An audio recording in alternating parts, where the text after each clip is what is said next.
Welcome to the Wednesday webinar. Looks like we've still got a few people logging in, so we'll just give it another 30 seconds or so, and then we'll get started.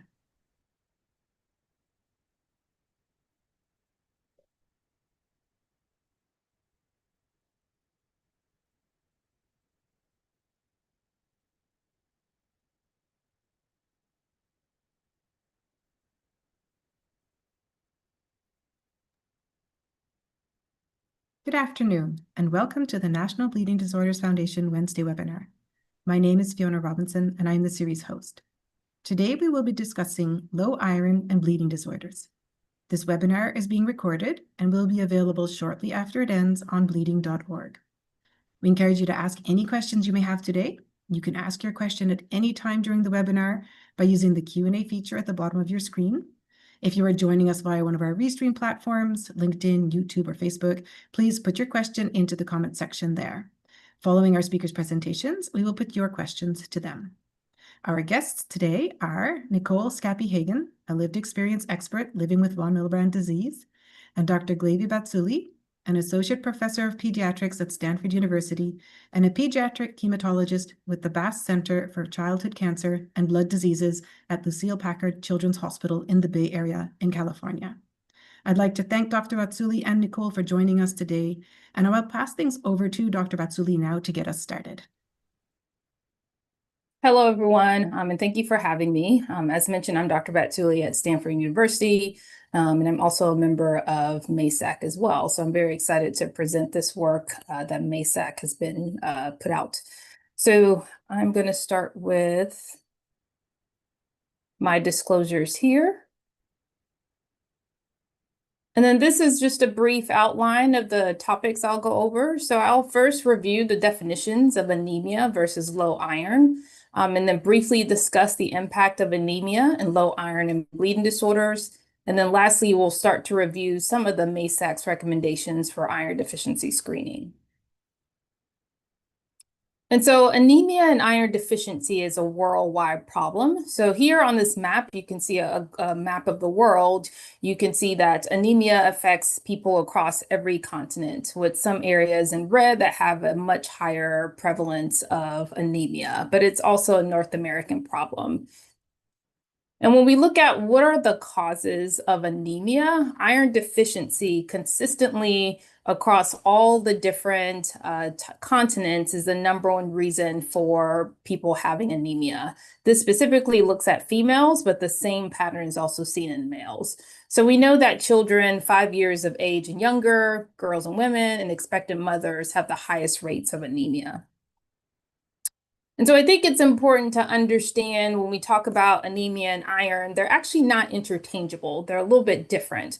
So iron is a part of hemoglobin, which is a part of red cells. So in a healthy individual, you can see an image of a blood vessel here, and you have red blood cells that flow through it. Within those red blood cells, there's a protein called hemoglobin. Hemoglobin is the protein that actually carries the oxygen throughout the body. And so when you're anemic, that really means that you have a low hemoglobin. You have less of those red blood cells. But within the red blood cells, there are all these different proteins. So hemoglobin is one of them, and iron is kind of one of the building blocks of hemoglobin. So it's a part of the hemoglobin being able to be made. And so when we talk about testing for anemia versus testing for iron, there are actually two different sets of testing that we look at. So in terms of anemia, the most common test you'll hear is called a hemoglobin. In other places, there's a kind of an equivalent test called a hematocrit. This only tells you about the amount of hemoglobin in the blood, so kind of the amount of red cells you have, but it doesn't really tell you about how much iron you have. And we look at other tests as well to give us a hint of maybe what may be causing the anemia. So something called the MCV, or mean corpuscular volume. This gives us an idea of the size of the red cells. So if you don't have enough of the building blocks, your red cells can be a little bit smaller.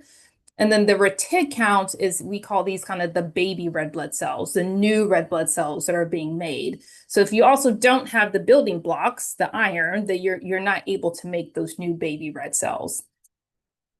But when we think about iron levels, there's actually specific iron tests that we do. The most common one you'll hear about is called the ferritin, and this is letting us know about the storage of your iron levels. And then there's other iron tests we can do to look at kind of iron in the blood and the body's ability to bind iron. So really, when we talk about anemia and low iron, there are two types of testing that needs to be done to really be able to say if someone has low iron and if they have low iron with anemia. And so we think about that kind of iron deficiency is how things start. And if iron deficiency is not treated, it becomes anemia, or what we called iron deficiency anemia. And so really iron deficiency anemia, this is kind of what people may look out for, but this is kind of when things have kind of gotten pretty severe. It's the tip of the iceberg. But there are a lot of people who are iron deficient that don't have anemia.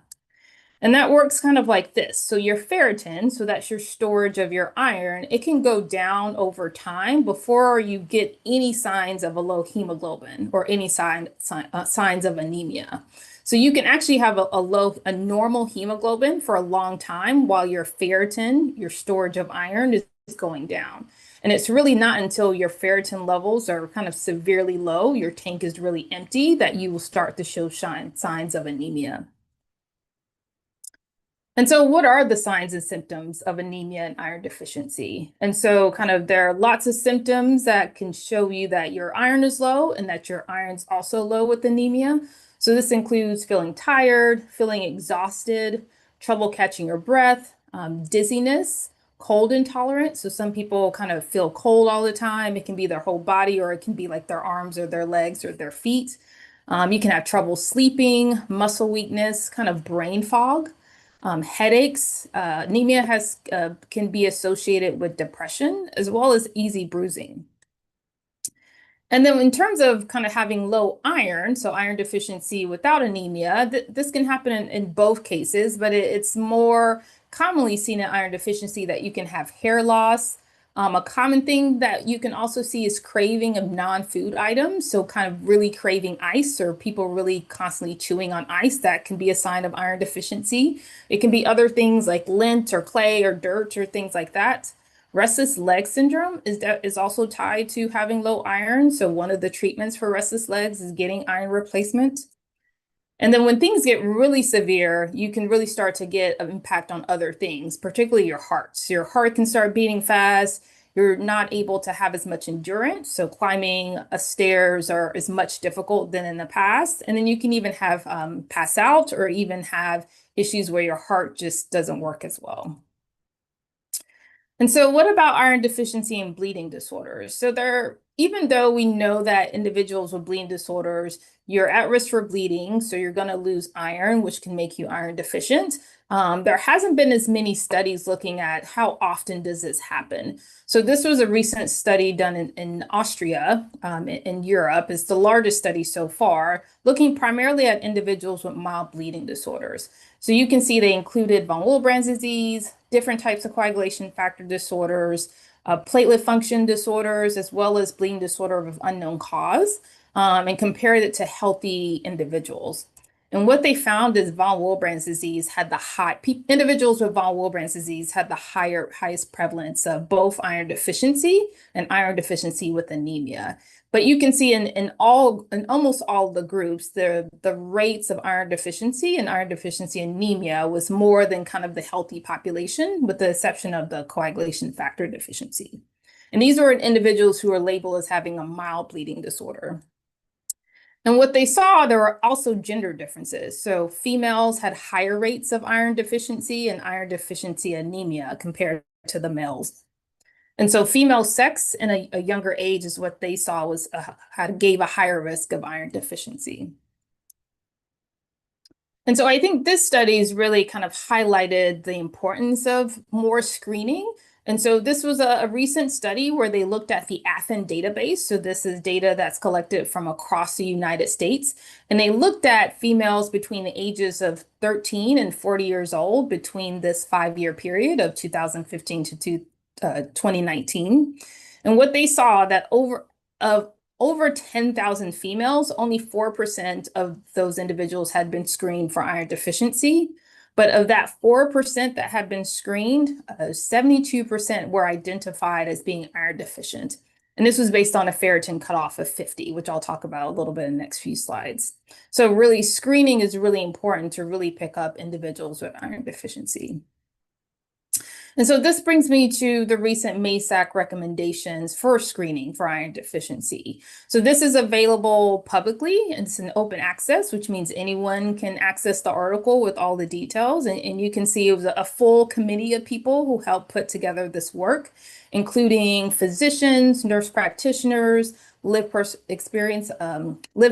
experience, and different from US and Canada. So it was a large group effort to be able to bring together these recommendations, which are the first for iron deficiency screening and bleeding disorders.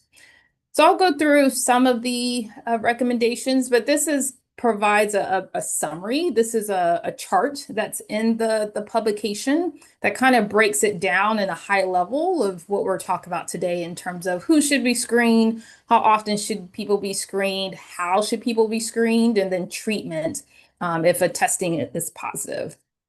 And this applies to essentially all bleeding disorders. So it includes individuals with hemophilia A and B, hemophilia carriers, von Willebrand's disease, your factor deficiency, platelet disorders, HHT, hereditary hemorrhagic telangiectasias, and as well bleeding disorders of unknown cause, as that's an emerging bleeding disorder category diagnosis. Additionally, in the supplement of this paper, there is a detailed table of iron-rich food sources, accounting for different cultural differences and different things people might eat. So it's another nice reference of kind of what foods have iron in them and how much. So we'll first talk about the main recommendation, and basically it says that all individuals, regardless of their sex, their age, their bleeding disorder severity, should be routinely screened for iron deficiency. And the reason for this is because with targeted screening, so far we found that people are still being missed. And so we wanted to start really broad and say everyone with a bleeding disorder should be screened regardless of any risk factors they have, just so that we can start to better understand what are the two risk factors and that we can pick up more people and get people treated. The second recommendation is that individuals with a bleeding disorder should be screened annually. So at least once a year at their comprehensive visits or at their primary care provider, their obstetrician, gynecology visits. It's very multidisciplinary. So we want someone to be able to have their ferritins and their anemia levels checked every year so that there's an understanding of the trend and kind of where the status of their iron. But additionally, there can be screening if they're during high-risk settings. So this can include pregnancy, breastfeeding, or recent childbirth, particularly for girls and women. Menstrual cycle is a high risk for blood loss and losing of iron. So particularly those with heavy periods, but kind of at the start of the menstrual cycle, it's also important to do additional screening. And pediatrics, so as a pediatrician, even in people without bleeding disorders, we do see a high rate of iron deficiency in kids who drink a lot of cow's milk, so more than 16 to 24 ounces a day. So if that history is obtained at the visit, that additional screening should be prompted. As well as individuals who may have diets that are low in iron-rich foods. So those who may be on plant-based diets, vegetarians and vegans, not saying that there's anything wrong with these diets, but we know that the iron from plants is not as well absorbed by our bodies as kind of the iron in meats. Peptic ulcer disease as well, just thinking about how iron is absorbed in the body. Chronic use of antacids, so kind of these are your different PPIs like Prevacid, Nexium, those types of things, because they affect the stomach acid and that affects iron absorption. Individuals with any type of GI disease, and then also major surgery or physical trauma, because these can be associated with increased blood loss and thus iron loss. So our third recommendation, and something we wanted to really be intentional about, was making sure we address pregnancy, because there really wasn't anything for recommendation or any recommendations for individuals who had a bleeding disorder during their pregnancy and also postpartum. So MASAC recommends that individuals with a bleeding disorder should be screened for iron deficiency and anemia prior to conception, at least once during the first trimester, and again, either during the second or third trimester of pregnancy. Additionally, MASAC also recommends that there's additional screening after delivery, and again, 6 to 12 weeks postpartum to really make sure that we are aware of the iron status during and after the pregnancy and treating them accordingly. And then in individuals with a bleeding disorder, MASAC recommends that laboratory testing should both include the testing for anemia as well as the testing for iron levels, because we know that you can have low iron without anemia, so it's important to test for both so that nothing is missed. And so in the paper, there's actually details of what testing can be done, and there can be differences between facilities and what they have available. And so if everything cannot be done, that's not necessarily, doesn't mean that you can't get the testing, but we definitely do recommend kind of getting a blood count to understand what your hemoglobin is, and then at bare minimum, getting a ferritin to look at your iron stores, but getting the other iron tests as well to understand kind of the full picture of your iron, because there's a lot of things that can affect iron. So that's why there's multiple tests that are looked at to really understand someone's iron status. And then also in this paper, and this is probably more applicable to the clinical providers, there's cutoffs on what the levels actually mean and what our levels are considered low or high that would be actionable levels. So that's something that can be provided to the clinical providers and also for individuals to understand what these numbers actually mean. I think one of the big aspects of the recommendations is what is considered anemia and what's considered low iron. So there's been a lot of research looking at kind of different iron levels across ages and sex, and kind of looking at the publication so far, the work that's been done, and understanding a little bit more how the body works. Our goal was to really provide this recommendation that really a hemoglobin less than 13 grams per deciliter is considered to be anemic. This applies both to males and females. There are some exceptions for children 12 years and younger, as well as exception for pregnant individuals, as the American College of Obstetrics and Gynecology states that a hemoglobin less than 11 is considered anemic. But this is kind of the recommendation that we're putting out there. And then also for low iron, we're saying that a ferritin less than 50 is considered low iron. And this is for males and females, and this applies to all ages. And there are several reasons for this. One is that the ferritin level, or what the optimal ferritin level is a constantly evolving target.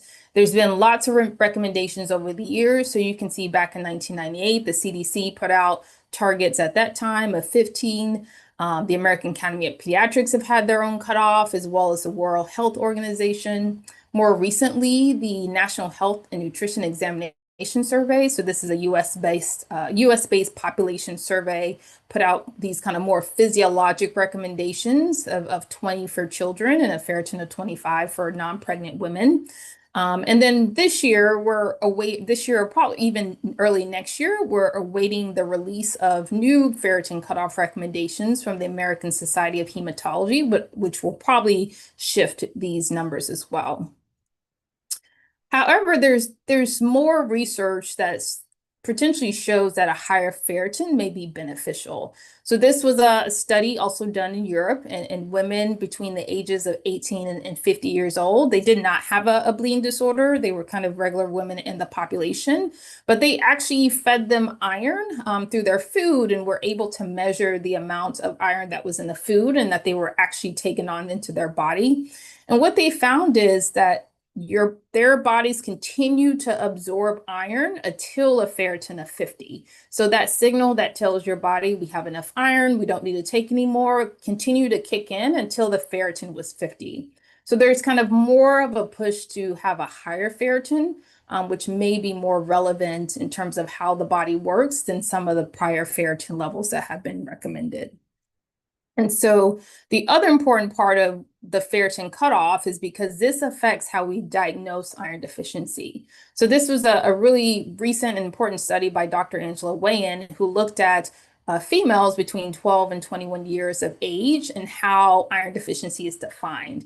And so again, looking at that NHANES population study over almost 20-year period, if you say that the ferritin cutoff is 15, only 17% of those women and girls would be diagnosed with iron deficiency. But if we use the most recent NHANES cutoff of 25, 39% would be considered iron deficient. But if we use more recent studies that show 50 actually is the more important level, almost 80% of females would be diagnosed with iron deficiency. So that's a significant part of the population.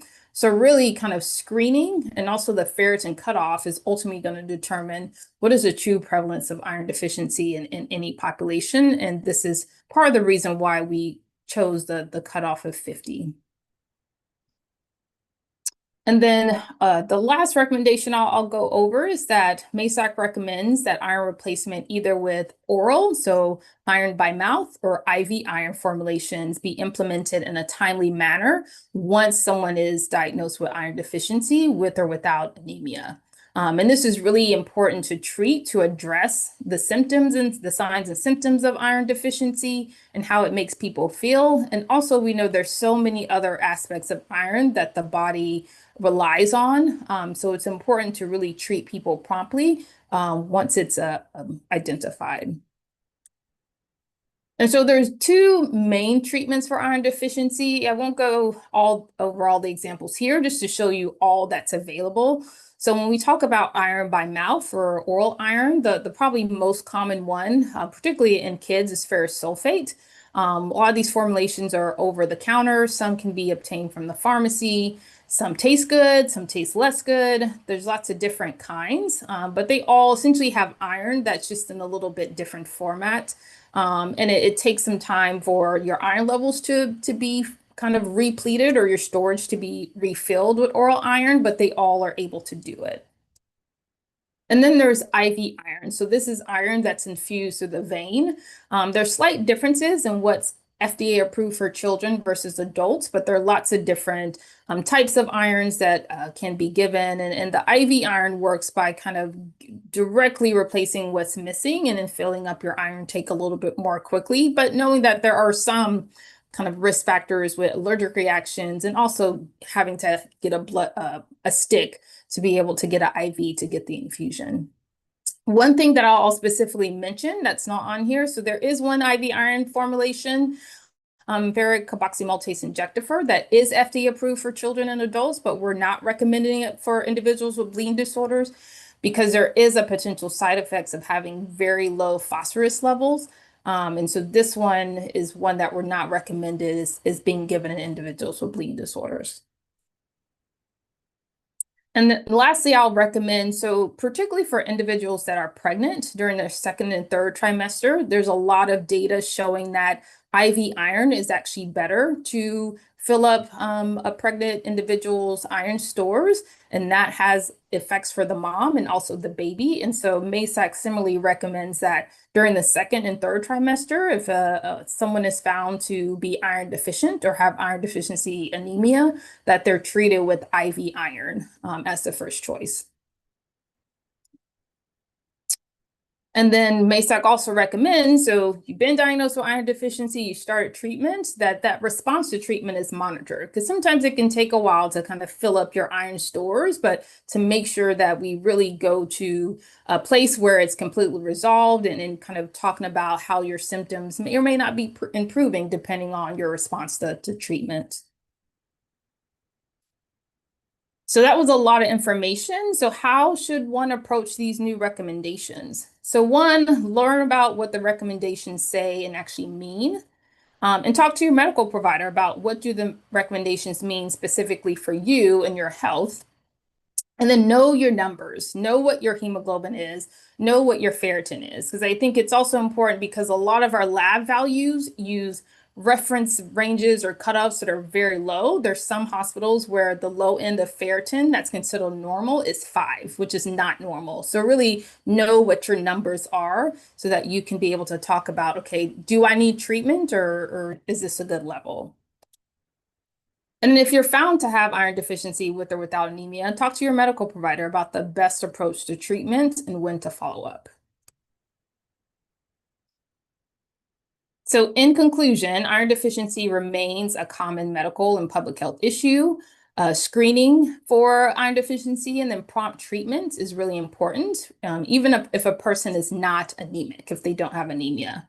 And then addressing complications of bleeding, such as iron deficiency, will ultimately help to improve quality of life in individuals with bleeding disorders. So again, thank you for having me, and then I will pass things off to our next speaker.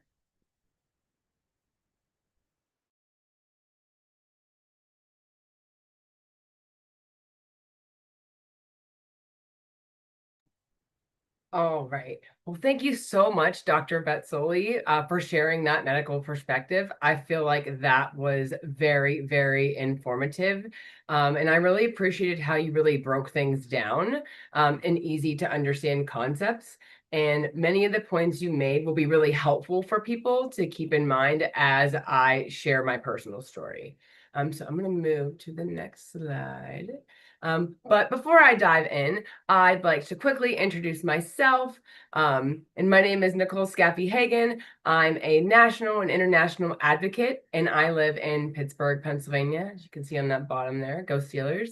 I've worked at the National Bleeding Disorders Foundation for the past 8 years, where I currently serve as a senior manager of education. But I have been part of the bleeding disorders community for much, much longer. And today I'm here wearing 2 hats. So yes, I am an NBDF staff member, but more importantly, I'm here as somebody with a lived experience.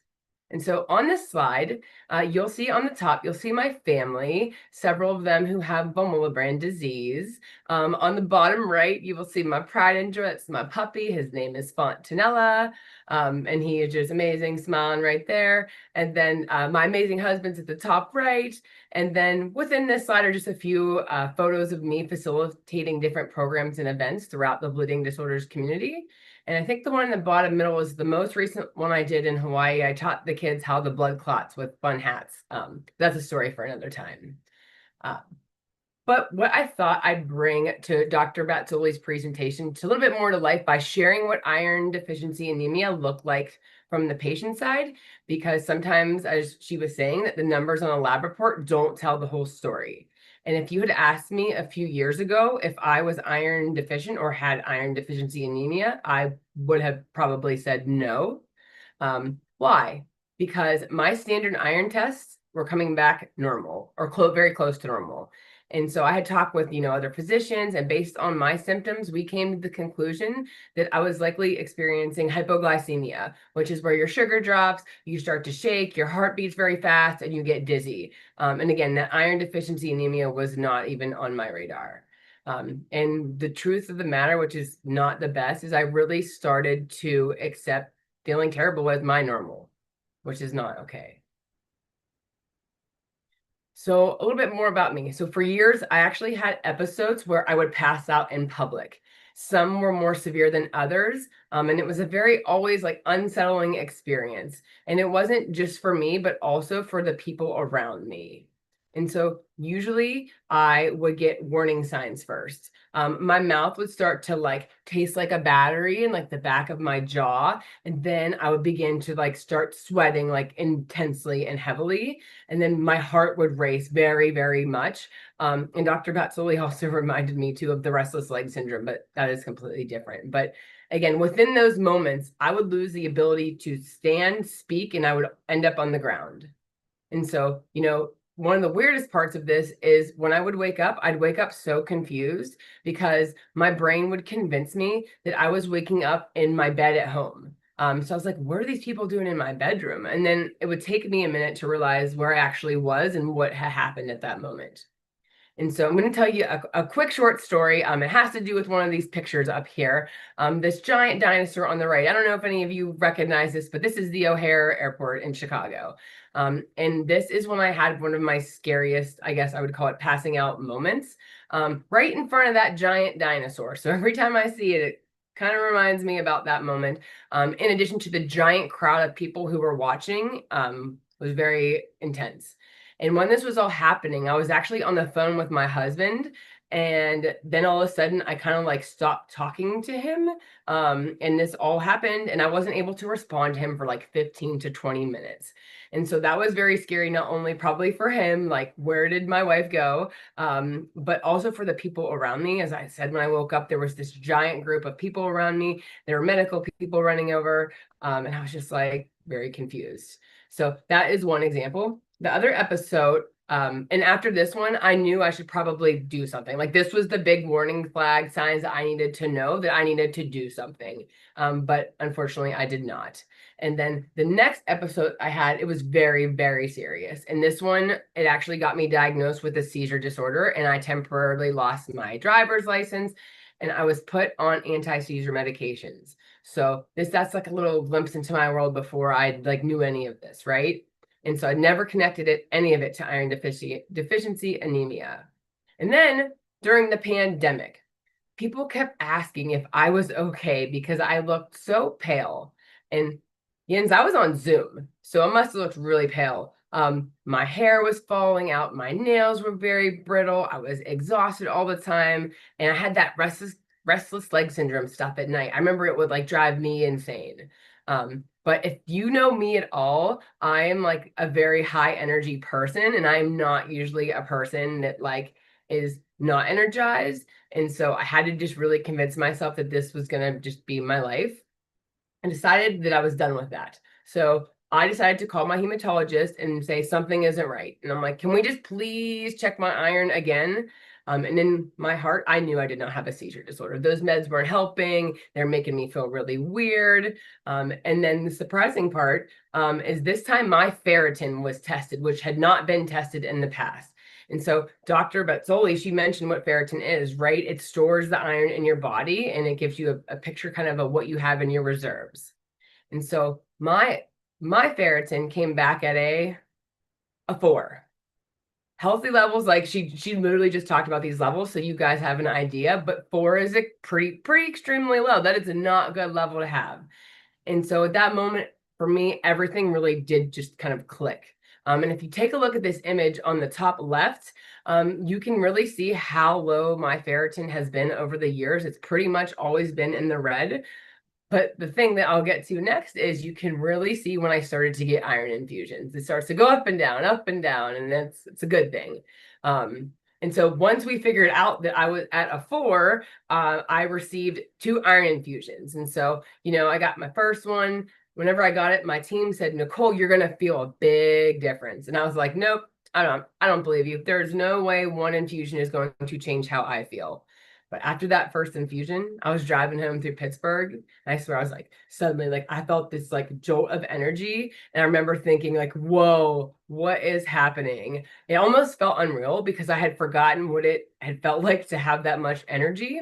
And so I called my husband and I was like, hey, I'm heading to the grocery store. And then I came home and I cleaned the entire house. I exercised and I was like a new person. And my husband's like, give her more iron. But in that picture, I need to find a good Iron Woman picture. But in that moment, I felt like Iron Woman, Iron Man.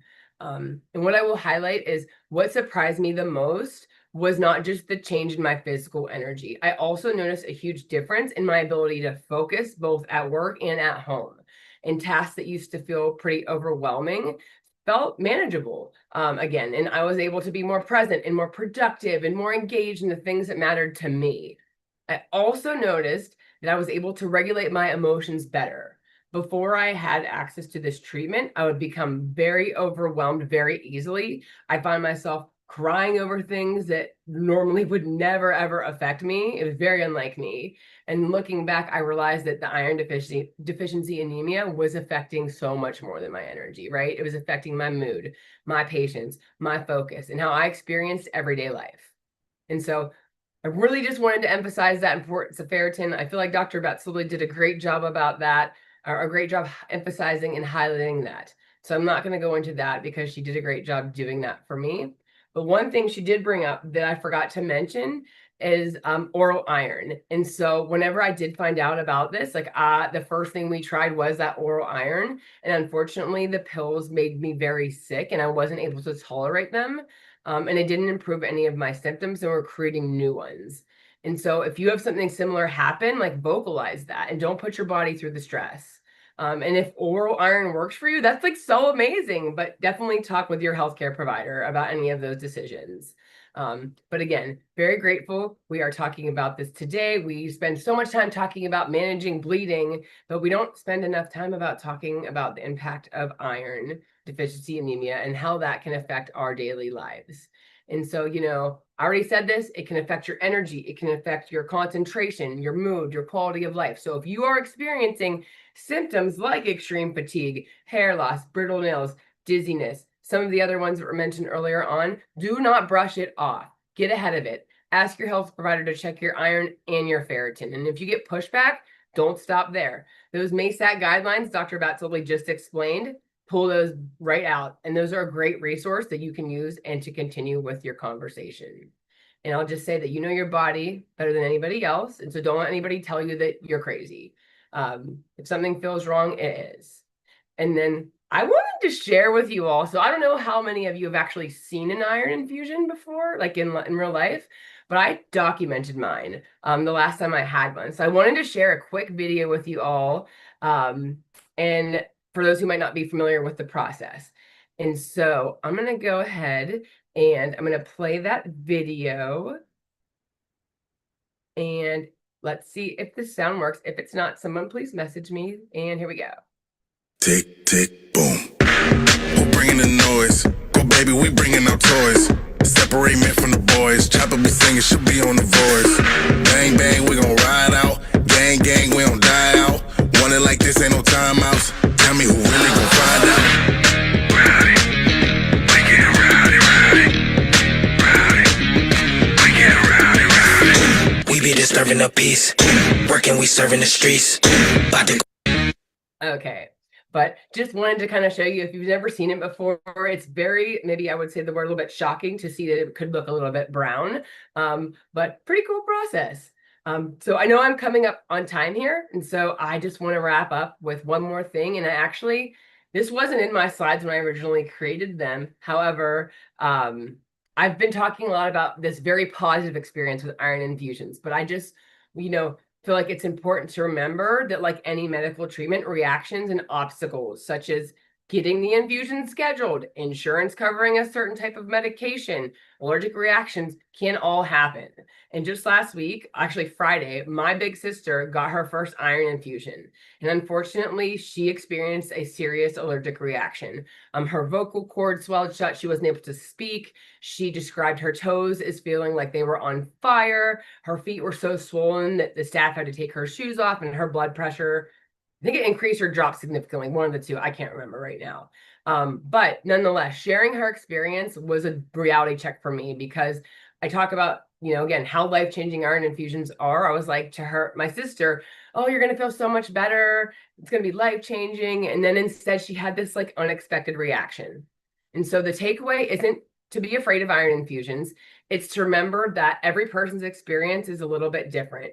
And, stay aware during and after your infusion. Make sure your healthcare team knows about all the medications you're taking, and, report any symptoms that don't feel normal right away. Because, while serious reactions are uncommon, recognizing them early and speaking up can help you get that care you need. So shout out to my big sis. She let me use that picture. I got permission. And what I want to leave you with, I'll leave you with something my dad has told me for as long as I can remember, and you might know it from the movie Rocky. But it is going one more round when you don't think you can. That's what makes a difference in life. And to me, that's exactly what self-advocacy is. If something doesn't feel right, don't let it become your new normal. Go one more round. Ask one more question. Request one more test. Speak up if something during your treatment doesn't feel right. Advocate for yourself or for someone you love, because sometimes that one more round can change your life, as it changed mine. Thank you. Wow, thank you so much, Nikole and Dr. Batsuli. Those were really amazing presentations, and I think really was just so amazing to learn so much about, you know, the science and the medicine behind iron deficiency anemia, and then also the lived experience of it. Really, really great to have both of those perspectives. I know I learned an awful lot from both of you. And I guess, you know, we're learning so much about something that's impacting so many people with bleeding disorders, but doesn't have to have such a negative impact if we can screen and treat more appropriately, right? Like that opportunity is there. It's not something that we can't deal with. So really great to have you here sharing your expertise today. We're going to open things up now to our live Q&A. So if you have any questions for Nikole or Dr. Batsuli, please put them into the Q&A box at the bottom of your Zoom window. And as people are just getting to that, I also want to remind them to take a look for the chat icon, should be down there too at the bottom of your window. And in there, we've dropped a couple of links during Dr. Batsuli's presentation to learn more about NBDF MASAC, and then also about the specific recommendations that both Nikole and Dr. Batsuli mentioned for the iron deficiency and anemia. So maybe take a moment, find those, copy and paste them so that you can go back to them after the webinar ends. We'll also put them into the email we send around following up on this webinar, and into the plain language summary that will be posted to the event site next week with the recording. So let's see, we've got some questions coming in. I've got a couple of questions as well, my own, so I'm going to take moderator's privilege and just start with one to Nikole and just say, you know, you talked about some things that were going on in your life, episodes that were happening, and that you realized like you needed to go and see someone about this, but maybe it was a little bit later than that when you actually did go and see somebody. For someone who's maybe experiencing some of these things, can you help them to understand, like, when should I go talk to my provider? Like what's a big enough deal for me to go talk to my provider about this? Do you know what I mean? Like, I get headaches. Should I be going to my provider? Or how do you, maybe a better way to ask it is, when do you wish you had gone? Does that make sense? I think I wish I would have gone after that experience in Chicago, right? Like when something happens, it disrupts your everyday life. So when you cannot live normal, when you're, you know, I don't think fainting is the good point to get to either. But, you know, hearing even Dr. Batsuli talk about how you progress to anemia, like I listened to her do that and I watched myself progress through that slide. I was like, that's exactly how I progressed, because I didn't check one thing. And so I think that if you're having any of those symptoms that were mentioned and they're pretty consistent, it can never hurt to just call and get a quick panel done. It takes like not very much time to just get some blood work done. So I would really encourage someone to go ahead and just do that. It's a very quick thing, maybe a little bit inconvenient, but very much worth it. But like they're in the right place if they're listening to this talk, because if I had a talk like this, I absolutely would have like made a decision sooner. But yeah, absolutely, like don't wait till you're so white people are telling you on Zoom that like you look very pale. That's pretty intense. But that would be my advice, is if you know your body and you know it's interrupting your daily life, like make a decision now. Don't wait till it gets so crazy that you're like getting diagnosed with seizure disorders and putting on meds you don't need to be on and like all this crazy stuff. So sooner than later. Great. Sounds good. Thank you. And maybe I can just follow up with that. Was there anything that you found helpful in talking to your providers about, you know, getting them to look at iron? It sounded like they thought about a couple of other things beforehand. I mean, what were those conversations like? How did you, what could I use if I wanted to try and get my doctors to really look at iron rather than a seizure disorder? Yeah, so I think my story is a little bit different, but whenever I did originally get my iron screened, the ferritin wasn't screened. So that was the big disconnect. And then my hematologist left, she retired, and I got a new hematologist. And this new hematologist is like, oh, you are never going below this threshold. Like, we're not going to wait till you're on the ground to make sure that you get what you need.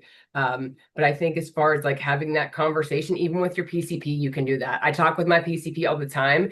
He was like, why don't you get screened for this? I'm like, I get screened for that in my HTC visit every year. He's like, oh, like, good point. So, you know, but if you want to write me a script to just check on my ferritin and in my iron levels this week, then I can share that with my hematologist. So it can kind of work with, I've worked with both of them before.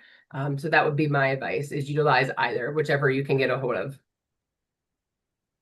Maybe Dr. Batsuli, I can come to you with a question about the different tests that should be run to check on someone's different measures that we can get there. Are those things that are readily available? Can you get that at most places, or does that require like really specialized blood work? Yeah, at most kind of larger hospitals, you should be able to get those different tests. The different, definitely a CBC is very common everywhere. And even sometimes in doctor's offices, you can get that. The iron test sometimes for doctor's offices could be like a send out. So they may send it to like a LabCorp request.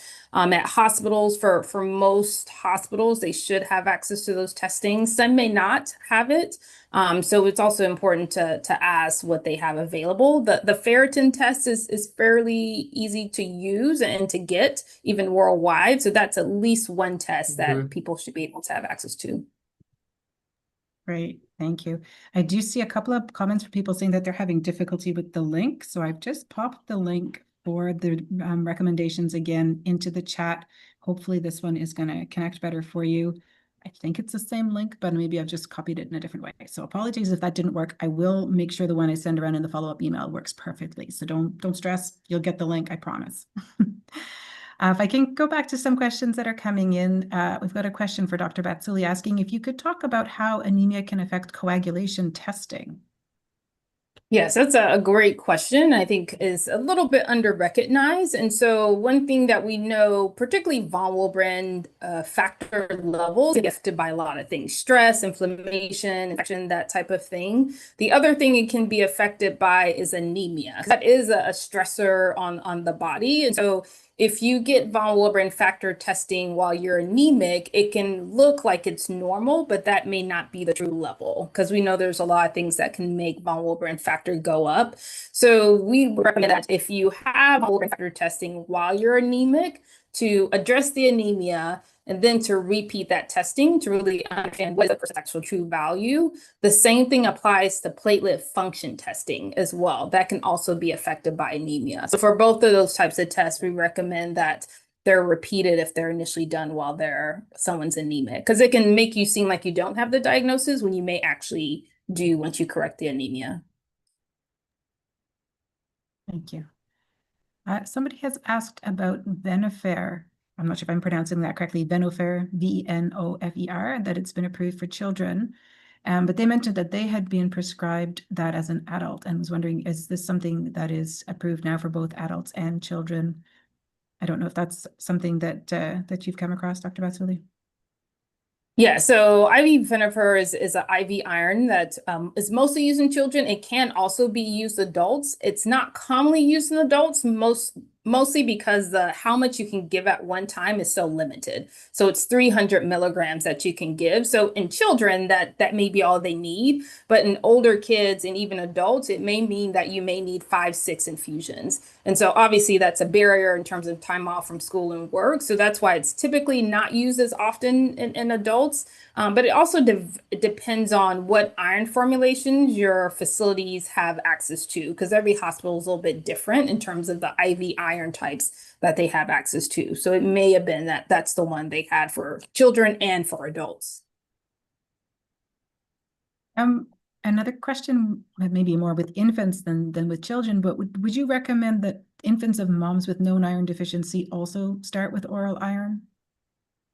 Yeah, that's an important question. And that goes back to, babies, when they're in utero, all of the iron that a baby gets, it sucks out of mom in that third trimester. And so if mom is low, baby doesn't have enough to kind of pull off a mom. So a lot of times, particularly if a baby is preterm, they're born early, so they don't go through that third trimester, their pediatricians will start iron. But that's definitely something to consider, particularly if it's known that mom has low iron or has anemia during her pregnancy and it wasn't treated, because we know there's kind of health and developmental outcomes for the baby. And that's fairly easy to give as drops in babies because the volume for oral iron is a lot lower. So that's definitely something fairly easy to do. Right. Makes sense.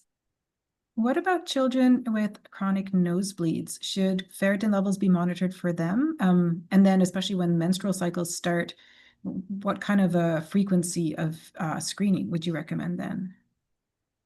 Yes, so we definitely recommend kind of those being some of those high-risk situations where additional screening may be warranted. Nosebleeds, even though it may seem like, oh, they have it here and there and it lasts 5 to 10 minutes, frequent nosebleeds can actually lead to a lot of iron loss. So there definitely should be additional screening. And that's going to be, the frequency is going to be a conversation with your medical provider in terms of how often to get those tests based on what their levels are and if they're on treatment. Because the other thing is we don't want people being poked every week or anything like that, because that has its own risk and it's painful and traumatizes kids. So it all depends on multiple variables.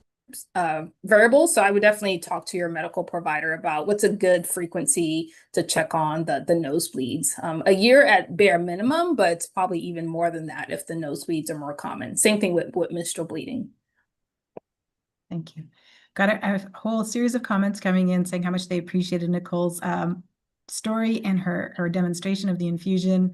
I think that the words "you rock" have been mentioned, and but no, I mean, it really has been great to see your infusion experience and also just your advocacy and your passion. And I think really going hand in hand with the MASAC recommendations, I think there's a really strong positive response to that here. Somebody was saying that they are planning to get an infusion soon, and so this is going to be their first time. So really interesting to see a bit what to expect. They said that their ferritin is at 16, and they refer to themselves as a symptomatic hemophilia A carrier. But they wanted to know, what's the normal process when you get an infusion, and then is it then support with an oral supplement going forward, or do you just plan to go back for an iron infusion whenever it goes down? Maybe I can ask Nikole first, and then Dr. Batsuli, if you want to add anything, I'd love to hear your thoughts on that too. Yeah, I think definitely you have to ask your healthcare provider. But for me, once I go, so I usually go for 3 infusions. And after the 3rd one, they tell me to wait this certain amount of time, and they give me a script to get my blood work. And then I just put a reminder in my calendar. The alarm goes off. We go get the blood work. We see where we're at. If we are low again, we're going to have a conversation. But if we are good, we normally wait till my next annual checkup. Just because I can tell I'm seeming to be doing like good and holding it, and I'm not having any of those symptoms. Like, your girl is straight up and down, not falling down ever, knock on wood. But Dr. Yeah, I agree with that. Yeah, I totally agree with that. Everyone's different. So some people just do IV iron. Some people may do the oral iron in the meantime.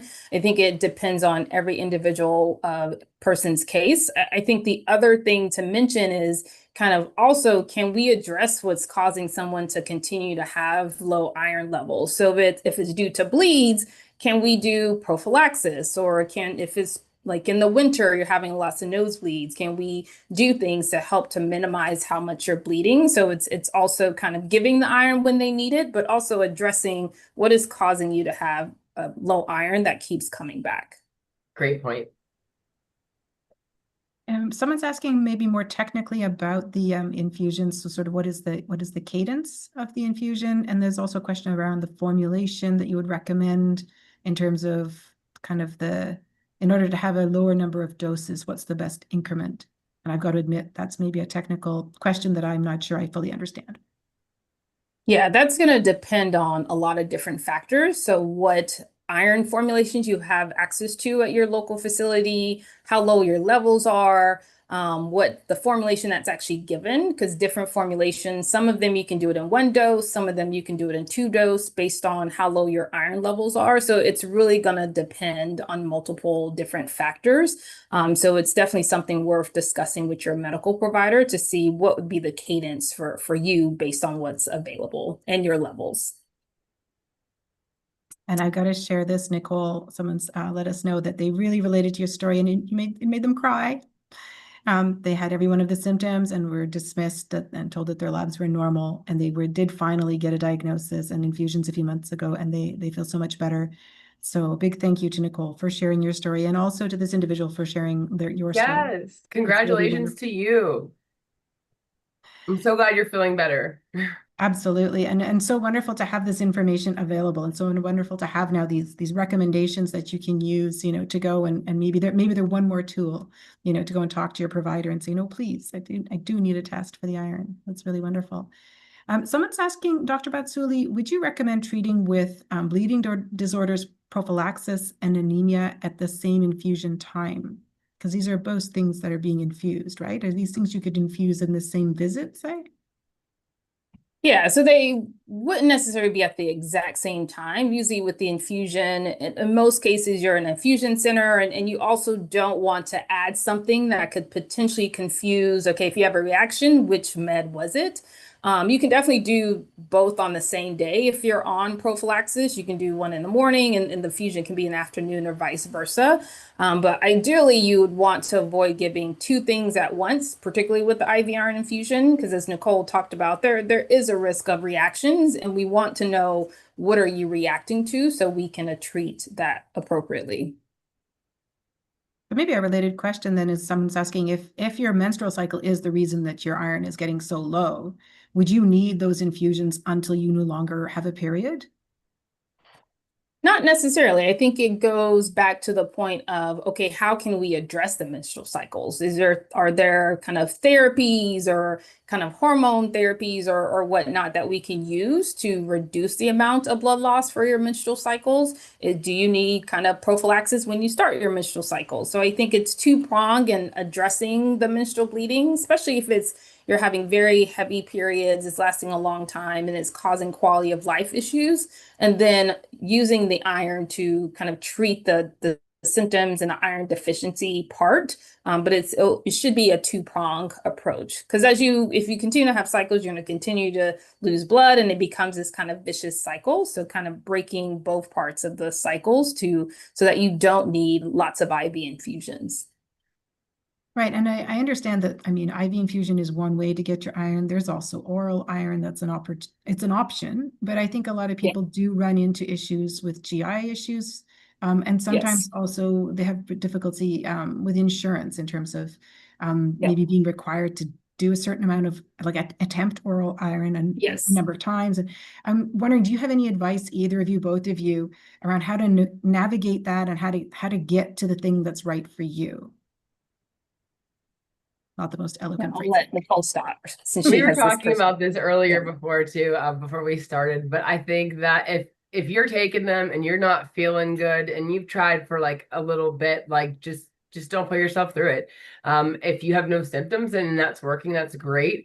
But I would say once you start to not feel like yourself, it's time to call and make a choice. So if it's immediately, if it's a couple of days later, you don't have to actually go through that. And sometimes if you are so depleted, like if you are very, very low, I'm not a doctor, but I don't really believe in science that pill will replenish your levels the way an iron infusion could. And so that would be my thoughts. But Dr. Batsuli, what would you like to share? Yeah, I think talk to your medical provider because there's lots of different approaches you can take. There's, as I mentioned now, thankfully, there's lots of different oral iron formulations. So unfortunately, a lot of them sometimes you have to pay out of pocket for, but there's like powder forms. There's some that are a little bit easier to take in terms of the GI side effects. There's options of taking kind of iron every other day instead of every day. And then also with IV infusions, it may be that, especially if people have trouble with IV infusions or kind of the amount of sticks with it, doing something to kind of fill up your tank a little bit and then topping off with the iron by mouth. So there's a lot of different approaches you can do, but it is well known side effect of the oral iron is a lot of the GI upset that people can tolerate and just tell your provider that. And if not, then kind of have those conversation of, okay, so when can we go to IV iron at that point? We've got so many great questions, and I'm afraid we don't have time to answer all of them, but I do want to throw this one out to you both. Somebody said that they have a lot of patients who have iron deficiency anemia that is related to heavy menstrual bleeding, but they don't want to take some of the steps you were talking about, Dr. Batsuli, about helping to treat the heavy menstrual bleeding, for example, with hormones or tranexamic acid or other options. Do you have any advice on how to address these situations? And in some cases, it's parents who don't want a young teenager, for example, to start onto hormones. I know I'm kind of putting you on the spot with not a lot of time left, but I did think it was important to try and get a little bit of an answer to that. Yeah, this is a challenge in a common scenario as well, and particularly in adolescents and young adults. I think you have to continue to revisit the conversation and have discussions on, okay, your ferritin is now this. and talk about what symptoms they're experiencing, because a lot of people don't realize how many symptoms iron deficiency can cause in terms of focus at school, kind of fatigue, craving ice or feeling cold, and talking about, okay, this is directly correlated to your levels. We can address your iron, but it's going to continue to be an issue until we address kind of the heavy menstrual bleeding, and talking about all the possible options: hormone, non-hormone, antifibrinolytics, prophylaxis, non-factor therapies, all of the different options we have. And also, I think it's also important to highlight some of the young women's bleeding disorder clinics where it's combined hematology and a gynecologist, where they can have that dual conversation to really understand what the options are and kind of what it means, and letting them know that just because you start something now, you don't have to stay on it for the rest of your life. Let's kind of get things reset with their menstrual cycles, and then we can come off of it and see how you do, because we know early on menstrual cycles are very variable and can be all over the place. So I think continue to have those discussions with them so that they're just aware that options are there until they're ready to receive them. Great. Thank you. I agree with everything she said. Super. That's a great, I think that we'll leave it with that. I think there are still a bunch of questions coming in, and I think that really just tells us that this is a topic that we need to talk about more. I think we need to try and maybe have another webinar where we can have another opportunity for people to ask questions. They're really great questions, and I'm sorry we can't answer them all. I will remind everyone that the recording will be available right after we finish today, and then we will have also the links that we will send out in the follow-up email, so you'll be able to get those guidelines.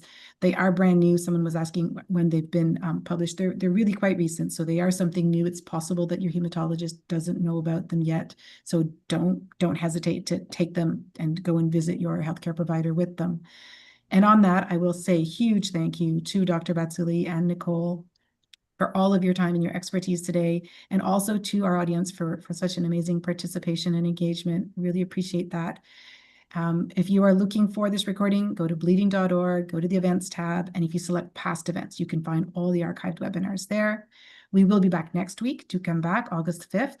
There will be a Genentech-sponsored webinar with Chris Gilcher and Dakota Rosenfeld, and they are going to talk about treatments on the horizon, research into the management of hemophilia A. Thank you so much for joining us today. Have an excellent week.